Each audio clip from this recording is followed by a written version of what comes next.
Ah, scary. If you're in space, maybe you need your name sewed into your clothing. I don't know. Are you f***ing for real? Are you f***ing with me right now? What you had. I'm trauma dumping on this janitorial robot.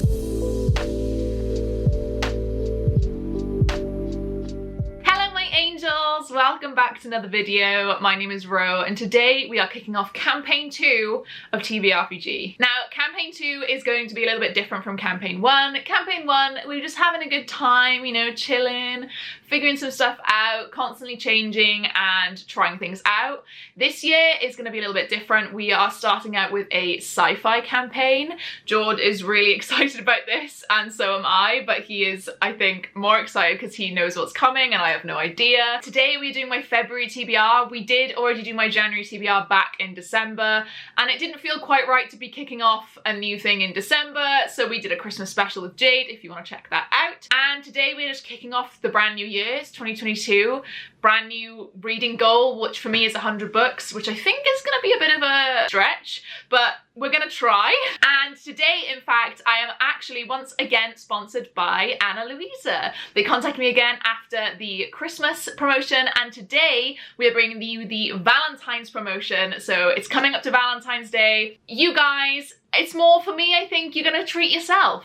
You know, Galentine's Day is what I like to call it.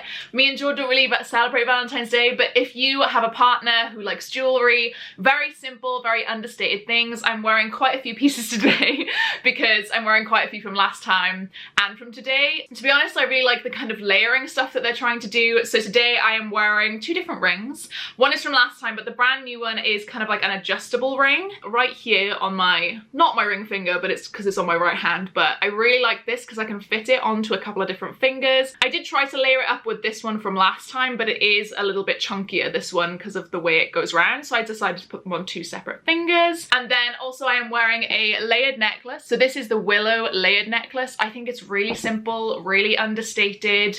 I think it matches almost any outfit that you could have with it. And then I do also have the little Elise pendant, which again, I will do another little close-up for you to see it close up on me. But today I'm wearing the Willow and this is the Elise pendant. Such a really small, cute little necklace that you can pair with anything and layer with a longer necklace.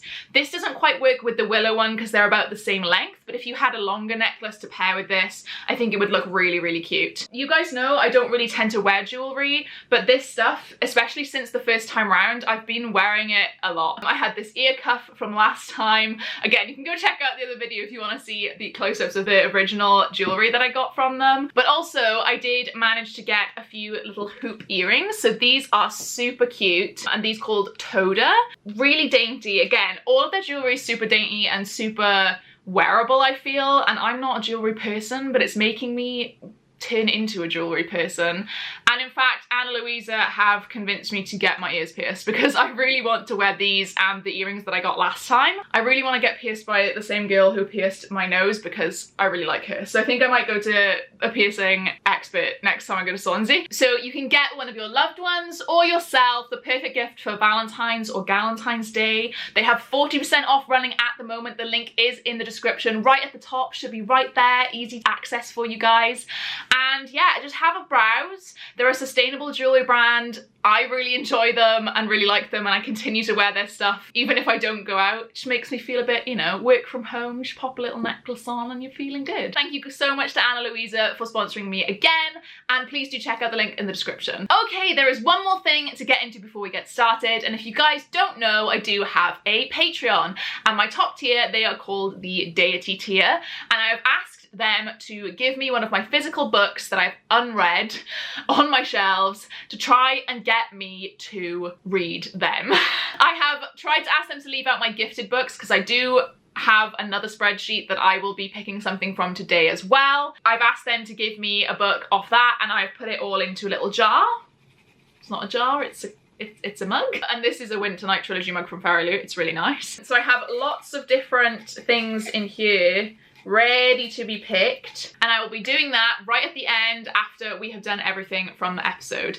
Now, I also am trying to read the books that I've been gifted by you guys, because in 2021 I was gifted no less than 70 books, which is a lot. It is a lot of books, and I'm so grateful, and I really, really want to start reading them. If you guys are gifting them to me, you want me to read them and hear my thoughts. So I do have a little spreadsheet here. I'm going to pick this one first and try and fit it into a prompt. If it doesn't fit into a prompt, it's not the end of the world. I'll try and read it anyway. This is to try and hold accountability for my physical TBR as well, but this is more of like a trying to give back and get the gifted books read rather than sitting on my shelf, because that's not what you guys bought them for me for. We're going to do an RNG first, and I have 55 books currently on here. I think I have read quite a few, especially from Meg. 12 books a day. I think I've read all of the books she's gifted me, or like 4 out of the 5. It's crazy. Somehow, not even on purpose. So I have 55 here that I'm going to do. In future, I think I'm going to do deities get double the chance, but I didn't manage to figure that out before doing that today. So I'm just going to pull up a random number generator from 1 to 55, and I'm going to click generate. And I got number 35 there. So I'm gonna go to the spreadsheet, and number 35 is Never Let Me Go by Kazuo Ishiguro, I think. So we got Never Let Me Go by Kazuo Ishiguro. This was gifted to me by Andy, who is in fact one of my deities. So Andy, you got a deity pick regardless. And this was for my birthday. Yes, fairly short novel. I think it's like a weird mystery thing. Yeah, there was like a weird school in like a weird village and stuff. So fairly short as well. So I feel like hopefully I can get to this, and maybe I can fit this into a prompt. If not, I will attempt to read it anyway for Andy. And yeah, so that is the first gifted pick. And then at the end, we're going to do the deity pick. I don't actually have any idea of what I want to read in February otherwise, so it might be a bit of a struggle this time around. But without further ado, take it away, TBR Master. TBRPG, if you are new, is a choose your own adventure style game played in a Dungeons and Dragons way. I have written a story that has choices within that story that Rowan then has to pick, and those choices impact the story and also determine the prompt that she gets. And there will be 6 choices, so 6 prompts total. Rowan has already rolled stats for her character, so they will be on screen, and these will impact the rolls. If she needs to make a roll for a choice or for a check, then she will add these modifiers to the rolls in hopes to boost her rolls. Okay, so without further ado, let's begin Campaign 2, Episode 1. Yay! Silence and darkness. There is a void of nothing. None of your senses sense anything. You don't really have any feel of presence. And then quietly and slowly getting louder is a repeating sound. And you can see a flash of light, very faint, until you realize that your eyes are closed. And when you open them, this red flashing light is at your eyes. And blaring alarm sound is going off. You're laying flat on your back, and you've got this curved glass door around you. The back of your head hurts, and you feel extremely weak. With what little strength you have, you push the glass door open and you sit up. You have a little bit of a scan around the room, and on your left, you can see another bed that looks just like yours, but the glass door is smashed. Opposite those 2 beds are another 2 sets of beds in the same condition. On the wall to the left, you can see a set of lockers that are broken down, rusted.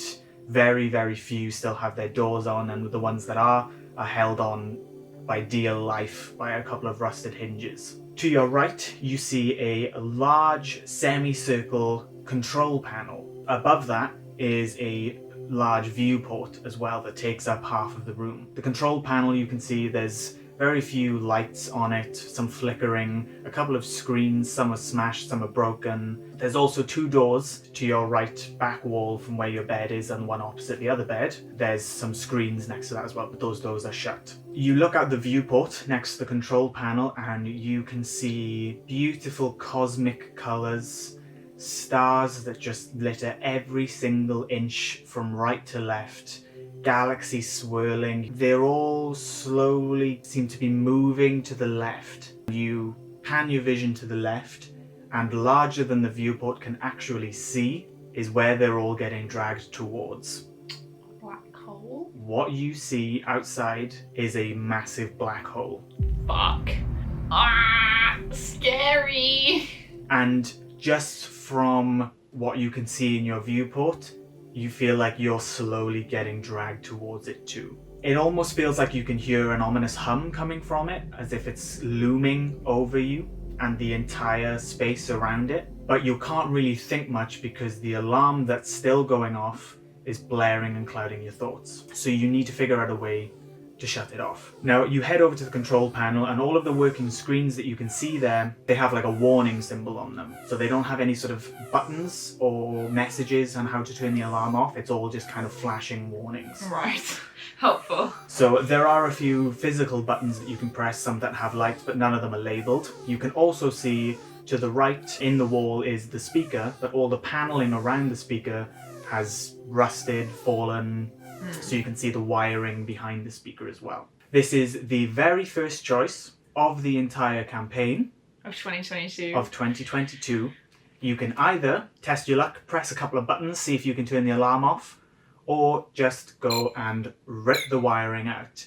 Before you make your pick, I will say this was the choice for the Patreons this month. Oh, they got the very first choice. So they have already voted, but I am curious to see your option anyway. So what would you have chosen? Is it obvious that the wires are there? Like, Yeah, you can see that they're quite colourful wires. Like where the speaker is, you can see then there's like wires trailing off to the side. So there's like, and they don't go past the speaker on the other paneling. So you can easily like walk behind, just grab and rip them out if you wanted to. the thing is me, myself, if I did this, I think I would press buttons first and then go and rip them out. So I think pressing the fucking load of buttons is what I would try first. Right, so press a couple first, hope for the best. If not, And then then just if go, not, then I screw would it. have like gone to rip them out. So I think pressing buttons is what I would do. So there's only 3 votes in it, and a total of Oh! about 40 odd votes. The patrons have chosen to rip out the wiring. I thought they might. So with all of the alarm going off and the lights flashing as well, again, your thoughts are extremely clouded. Yeah, my thoughts are super clouded, everything's really loud. If it's that loud, fucking hell, I just want to get this off. And I'm panicking because there's a fucking gigantic black hole outside. I can't see anyone around. What the fuck is going on? I'm just gonna storm over to the... Is it like high up or... No, it's about eye level. If it's about eye level, I'm just gonna literally just be like, fuck. And like just grab them all in one hand and just yank it out. Okay, as you do that, it creates a short in all of the electricity, so the light goes off as well, and Fuck's sake. all of the lights kind of go off, only for about half a second, and then it kind of reboots back up. Oh, okay, And there's the a alarm, backup. the alarm has stopped, and so has the flashing light. It's kind of gone to a sort of a neutral, just yellowy white light now. Thank God, it's giving me a migraine. So the prompt, very first prompt for this choice is quite a simple one to begin with. It's just an adult book. Ooh, adult. Okay, so for adult book, I am going to pick The Mad Ship by Robin Hobb.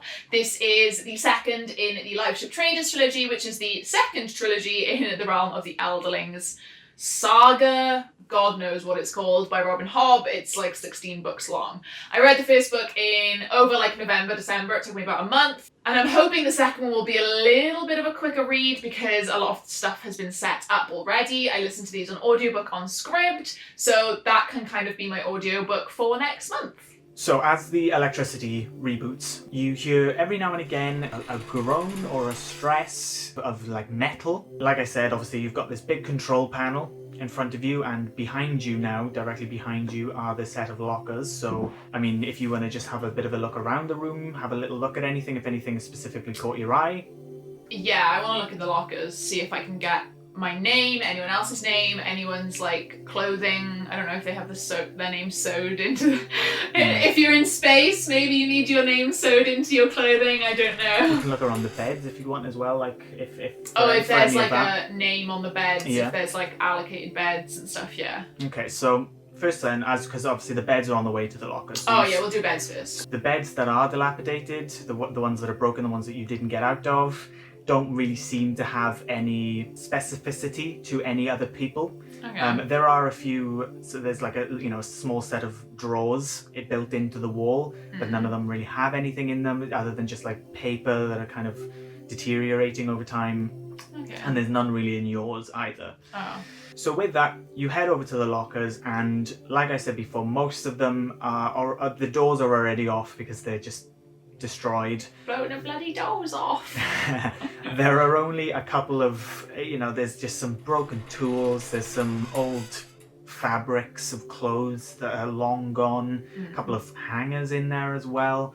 There's a few that still have their doors on, but they're just kind of hanging off. You could just open them and close them, and there's not much else in there either. There is one locker that is on the far right that is shut and doesn't seem to open, and there's a combination lock on it. Okay, and the combination is dusty, but seems to work fully as it should. You haven't managed to find anywhere of where this code might be, but you have potentially found some tools or / broken tools that might be able to just pry the locker open if you so please. So this is the second choice of the campaign.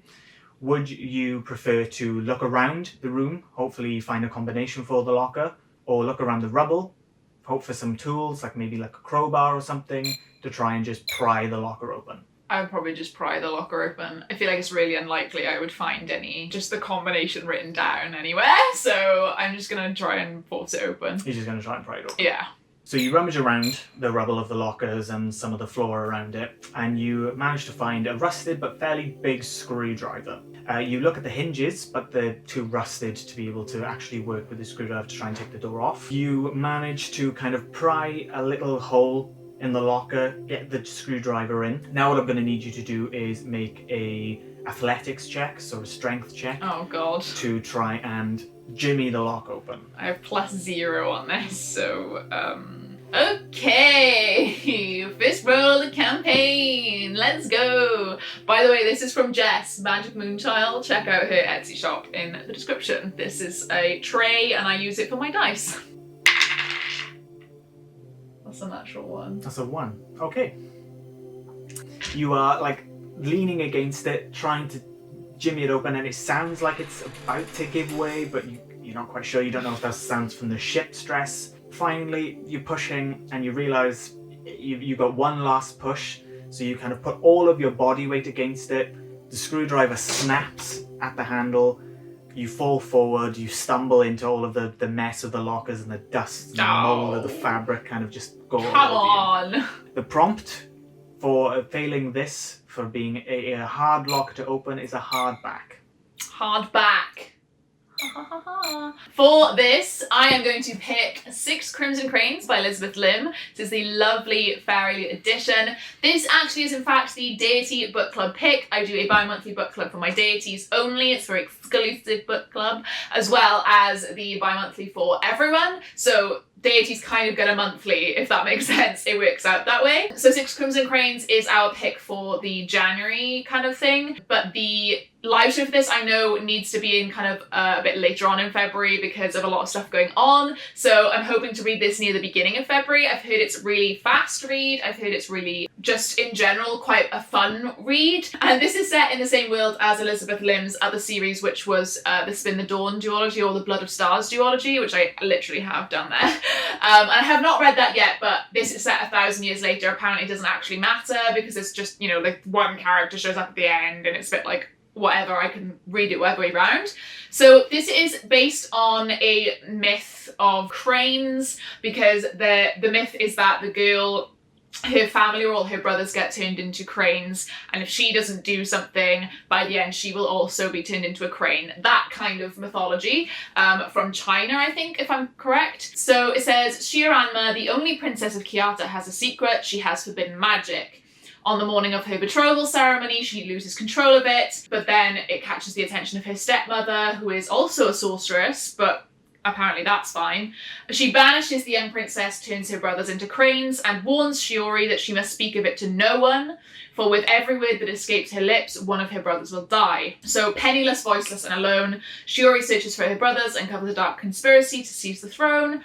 Kind of like a very typical kind of YA premise, I feel, but with that kind of nice East Asian mythology twist. So I'm really interested in this. The cover is gorgeous, and the edges, I think there must be stuff on the back as well because it's fairy loot. Yeah, even this naked cover, and then the art. Come on. Like, I always think, like, oh, I should cancel Fairy Loot. Like, I don't really read the books. And then I'm like, but they're so pretty.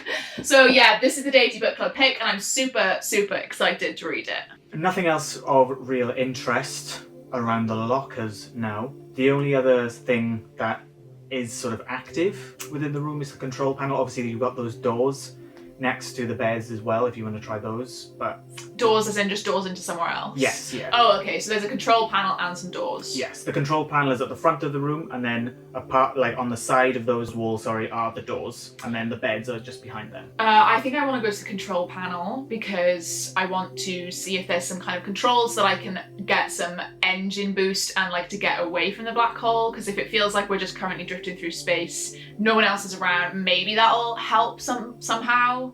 Okay, you head over to the control panel, look at the huge semicircle of screens, or the ones that are still working anyway, and you see the largest screen at the center in front of some chairs. There are 4 chairs matching the 4 beds, but all of them are pretty, rotten. The foam that's inside them, half of it is just all across the floor. There's 2 at the front and 2 at the sides for the ends of the control panel versus the front. And I assume I just have no memory, right? You don't remember anything. You don't know. You vaguely know sort of how to control the ship, and you have a vague knowledge like of how everything works. Yeah, like a second nature. But who you are, where you are, why you're doing all of this, you don't really have anything. So I don't have my name? You don't know yet. Okay. On the largest screen that's still working on the control panel, there are a couple of sort of pop-ups, notifications. The main one is saying... Someone liked my Instagram post. The main one saying, single ladies near you, click here. No, the largest pop-up notification is ship diagnostic. You want to run diagnostics, you want to click that, run the diagnostic. Okay, so you click it, and it starts sort of loading, and then incrementally starts popping up with different information. So the information that pops up says dark matter engine front left, offline. Dark matter engine front right, offline. Dark matter engine back left, reduced output. Ooh. Dark matter engine back right, offline. It says oxygen recycler, reduced output. Artificial gravity, reduced output. Warp pulse engine, offline. Another warning pops up on the screen with a diagram of kind of where you are in space. You are here. With where like the black hole is, and it has kind of like a line diagram to your course, and it's kind of twisting straight into kind of the black hole essentially because you're being dragged in. And you hear kind of a crackle from the screen that says, warning, current course is heading into inescapable gravitational pull due to the black hole. Action required immediately. Event horizon approaching. Yeah, I kind of guessed that. As it says that, 2 more options pop up on the screen. You see one that says autopilot and one that says manual control. So this is the 3rd choice. Ooh. You can decide to let the computer systems of the ship control your course, or you can try and take control of the helm. I'm going to try and take control. It feels like the autopilot hasn't done me any favours thus far, so I'm going to try and take manual control.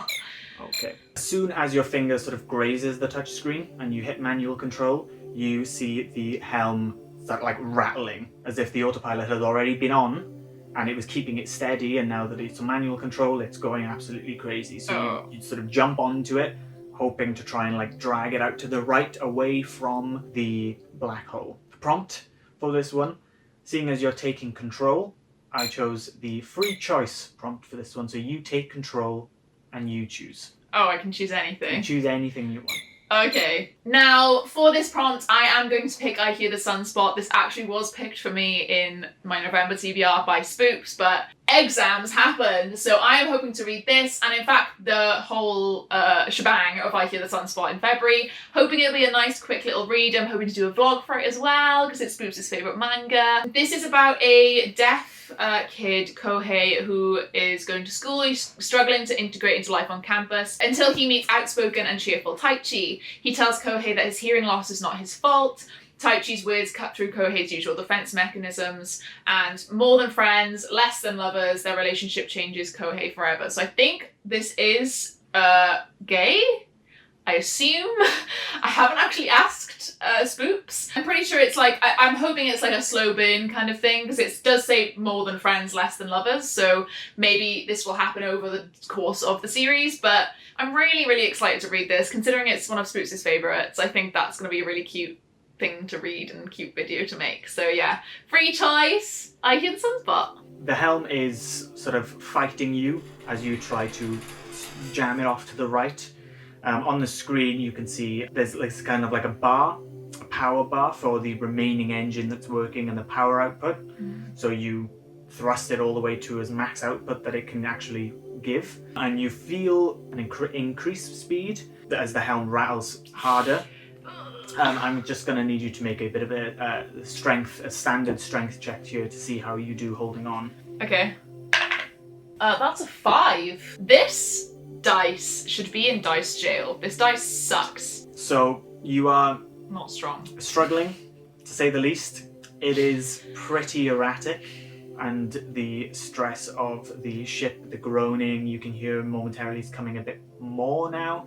As you get closer to the black hole, it doesn't actually feel like you're getting away. If I see a large metal pole on the ground, you manage to pick it up and kind of jam it against the chair and the helm, and it seems to be holding steady onto the right. So it is kind of going the right way, and you're no longer wrestling with it. Okay. So as you're standing now at the viewport, the stress, the groan, the creaking of the ship gets more and more intense and more frequent, and then a large crack across the viewport goes 2/3 of the way across.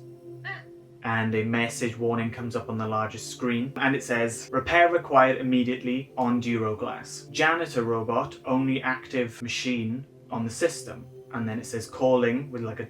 loading screen. Okay. Then the locker that you try to open behind you, that you now see has a little JR written on it, right, begins to sort of like rattle. Does that for a few seconds, and then it just goes quiet again. You turn around to the display, and you see that it says insufficient power to power the janitor robot and the engine at the same time. Oh god. So it asks, would you like to divert some power from the engine to the janitor robot, or would you like to maintain thrust on the engine in attempts to escape the black hole? So this is the 4th choice.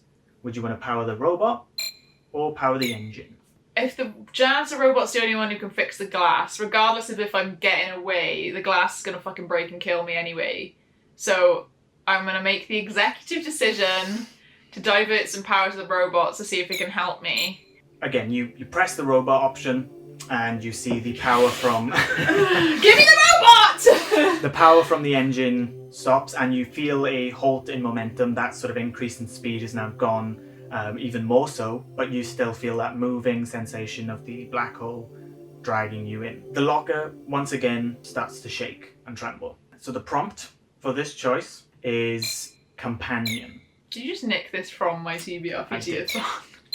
So this book, I don't actually know if it has any form of companionship, but I feel like it will, because it just has that kind of vibe. But for this, I want to pick The Hat Makers by Tamsin Merchant. This is actually the middle grade monthly for, I think, January. Everyone's raving about it, and I bought it on Audible with one of my credits. It's super short. It's only a 7-hour audiobook, so that's maybe like 5 hours the way I listen. And it is about a girl called Cordelia, and she comes from a long line of magical milliners who weave alchemy and enchantment into every hat. And so crafting items such as hats, cloaks, watches, boots and gloves from magical ingredients is a rare and ancient skill, and only a few special maker families remain. So her father and his ship are lost at sea during a mission to collect hat ingredients. She's determined to find him, but her aunt and uncle have no time to help because there's some ancient rivalry between the maker families. And I feel like the hats themselves may have some kind of personality in this, if they're magical. Could be like she has some friends in this, surely she's not on her own. So I feel like there is going to be some form of companionship in this.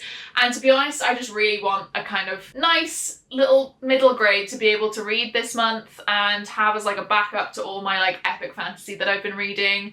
I'm really kind of being in the mood for middle grade recently, so I'm happy to have this on my TBR. Okay, so as you click that, you turn around and you see the locker that you were trying to open begin to rattle, and a red glow comes towards the hinge side of the door. And you see sparks until the door falls off. Out of the locker comes a very small, about 2 feet tall robot. It's got like a semicircle at the bottom that's glowing, so it's kind of floating towards you. Okay. Wider at the bottom and it goes taller at the top. It's kind of like in a prism, but it's flat at the top. It doesn't go to a point. At the top, there is a small screen, a display that seems to have a face on it, 2 dots and a mouth. And on the base, you can see a few different attachments, essentially. Mainly cleaning attachments, as it is a janitor robot, but there are a few different ones that might be helpful. Okay. It looks up at you and it does a bit of a scan of you and... Point. Screen, Duroplex, please. Hello, Captain. How can I be of service today? Screen, Duroplex screen. Gone. Cracked. Need your help. Please fix it. So it floats over and looks, and it goes, oh boy, I'll try. So it floats over and feeling around its few attachments, it gets that sort of welding torch that it got out from the locker and slowly welds over the crack, and the warning on the screen disappears. Oh, thank God. So it turns to you, sort of putting the attachment away, and he goes, is there anything else that I can help you with, Captain? Do you know my name? Unfortunately, I'm not allowed to address you by name. I'm just allowed to address you by title. But do you know my name? It is not in my directives. Okay. I mean, can I now put the power back into the thrusters? Well, if you got no more questions for me or you don't need me anymore, by all means. Okay. Is there any... What are your directives? Well, you see, I am a janitor robot, so whenever any of the crew ask me for any janitorial needs, they just call on me. Okay, I don't really have any more janitorial needs, but I don't know where I am, who I am, or how to get out of this black hole that's pulling us in. The janitor robot takes a moment to process all of those questions that you had. I'm trauma dumping on this janitorial robot. And it says, well, where you are, Captain, you're on the fastest explorer vessel in all of the galaxies, the Hummingbird, of course. Okay, is it fast enough to outrun a black hole? With all of the engines online, I'm sure it would be, but connected to the system, I can see that we only have the one online at the moment, and it might not be possible. Can I fix them? Can you fix them? It sort of floats over to one of the doors that you haven't explored yet, and on one of the small panels near the doors, you try and access it, and it says lethal amounts of radiation. The blast doors are keeping it out, but anywhere else on the ship there are lethal amounts of radiation. Sick. So you cannot enter any other parts of the ship. But the robot can? I mean, I might be able to, and as it's saying that, a display pops up, interrupting him. Okay.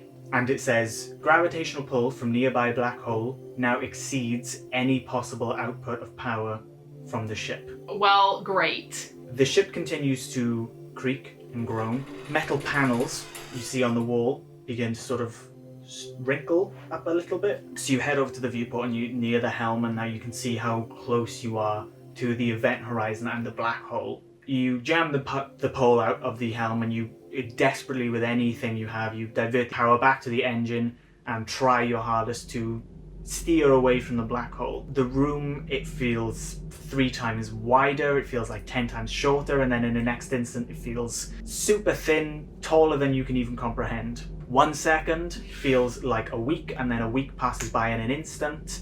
You feel heavy, and then you feel really light, like you don't exist almost, and then the gravity just comes crushing back down onto you. Horrible groan from all of the metal and wiring and electronics on the ship start just this horrible cacophony of sound. You see the panels and the screens on the control panel start like bursting and cracking. Oh God. All light then just drains from the room. You don't see anything, and the sound also just cuts off completely. And you look around, from what you can see, the last few fragments of light, the room that you're in is kind of reduced to this tiny ball that you're in. There's just you and the helm. And you pass over onto the event horizon, and then there's just silence and darkness.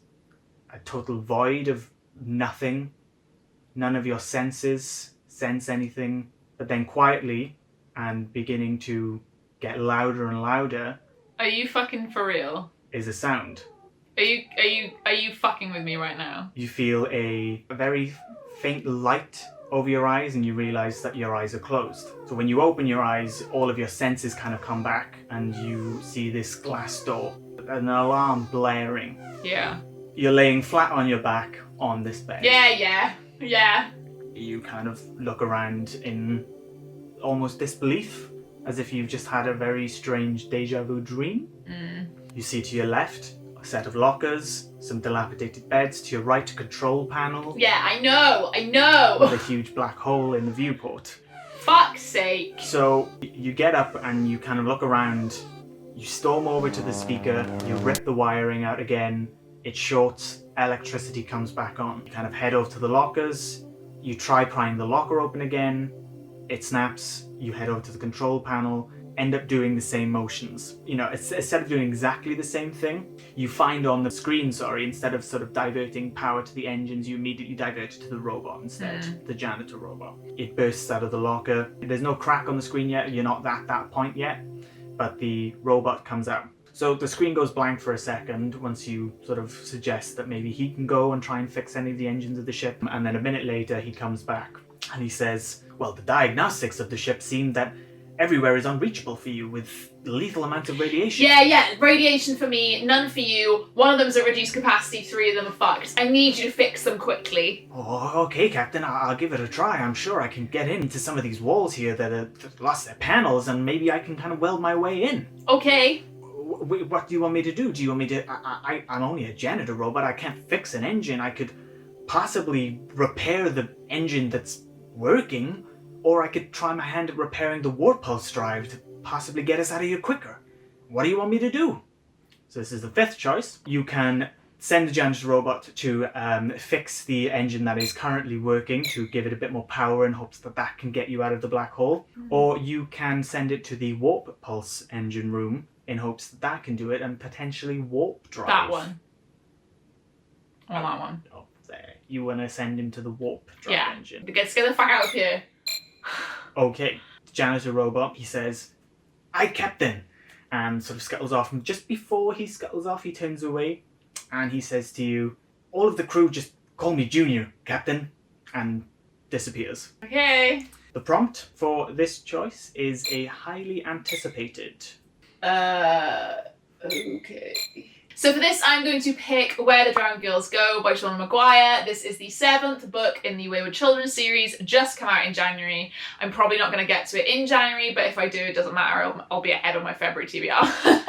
So that'll be good. This is following Cora, who is from the kind of 3rd book I think she gets introduced in. She hasn't had her kind of prequel book yet, but this is a continued adventure of current day events. And she is going over to a different school up in New York rather than over in California or something like that. And the Wayward Children series in general is my favourite series of all time. It is about children who go into portal fantasy worlds, and when they come back to the real world they cannot adjust, so they go to Eleanor West's Wayward Children Home, or Home for Wayward Children.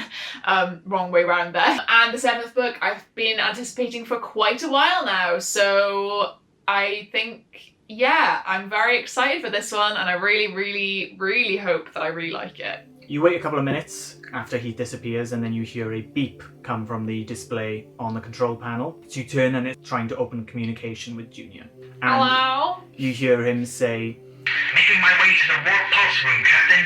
Okay. He gets there, and then he says, "I'm gonna need you to open the seal of the door, Captain, because the radiation, and only Captain privileges can do that." Okay. So you press through some buttons looking for a few wrong turns, but you manage to override the door sealing of the warp pulse engine room, and you let him in. So over the comms you just hear a couple of sparks, welding, some clangs and stuff like that, and then you hear him go, Oh no. What's wrong? This is bad. This is beyond repair. Oh, for fuck's sake. And as soon as he starts to say that, you hear kind of like the start of an explosion, and then the comms cut. Oh, fuck.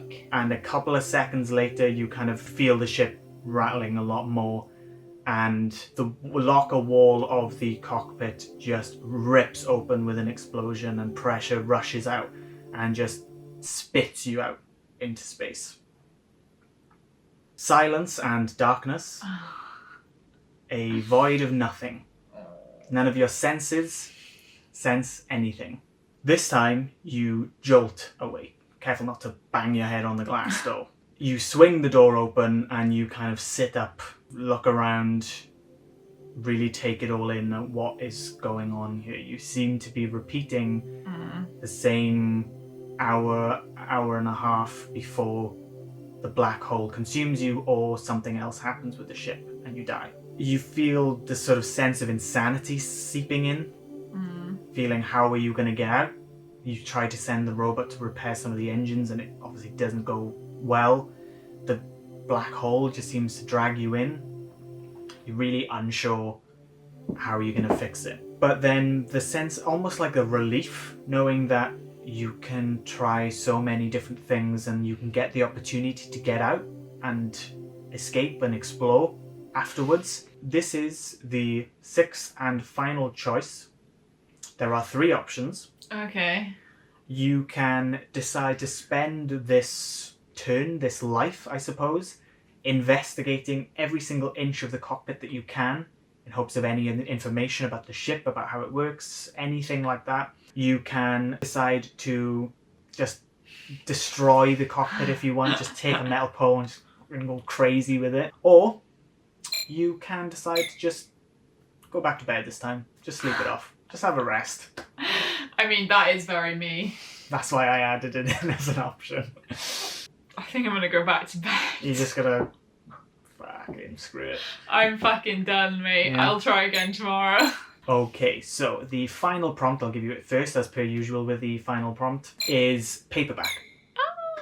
Brilliant. I can pick Never Let Me Go by Kazuo Ishiguro, which was the gifted book that I picked from the RNG earlier in the episode, and this was gifted to me by Andy, one of my deities. Just thought I'd let you all know that once again. Yeah, this was shortlisted for the Booker Prize. I'm not really like a super into literature, if that makes sense, like modern literature or like anything that wins prizes, you know what I mean? I'm very focused on my fantasy or my fantasy romance. So I am quite interested in this though because of the kind of slight science fiction maybe twist to it, or horror. I'm not actually quite sure what the twist is, but I guess I will find out in February. So yeah, once again, thank you Andy for gifting this to me and excited to see what it's like. Okay, so first of all you get up and you rip the wiring out of the alarm. Oh, yeah. It would be quite difficult to sleep with the lights on the alarm. So you do that and you kind of meander back over to the bed, flick the glass panel over and you're kind of laying there. And you look over and you're kind of laying towards the viewport and the control panel. A bit of a rattle comes to the ship. It happens normally just because of the stress of the ship. And as the rattle happens, you see kind of like a note that was attached to the bottom of the control panel fall.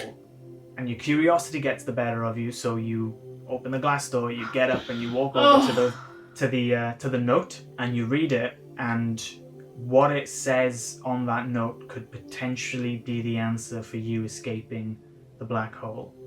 And we will find out what that is next time. Next month for my March TBR. I really enjoyed that. I thought that was really good.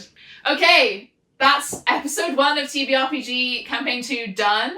I'm very happy with my picks for books. I think I've picked some quite easy reads for myself this month. I am actually going to be moving in the month of February because we don't really like the place that we're in. Honestly, so many issues. I'm not even going to get into them right now. Okay, so before we go, I'm going to do my deity TBR jar/cup pick. There are about 23 in here because I have that many deities. And anyone new has not added anything yet, but I think that's just Amy. So Amy, I have messaged you just to let you know. This is probably 2 weeks after I've messaged you, so you probably already have replied. But here we go. I can't see any of these. Here we are. This is... Fuck you. This is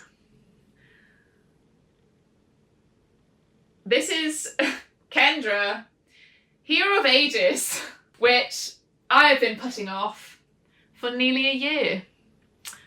And to be honest, I need to fucking read this book. So Kendra, fucking well done to you for getting me to read this. I need to read it, I really do. And I think I could get round to reading it quite quickly if I get through it because it's already an established world. I feel like I already have so much knowledge about the world, so it won't read as slow. Hero of Ages. There we go.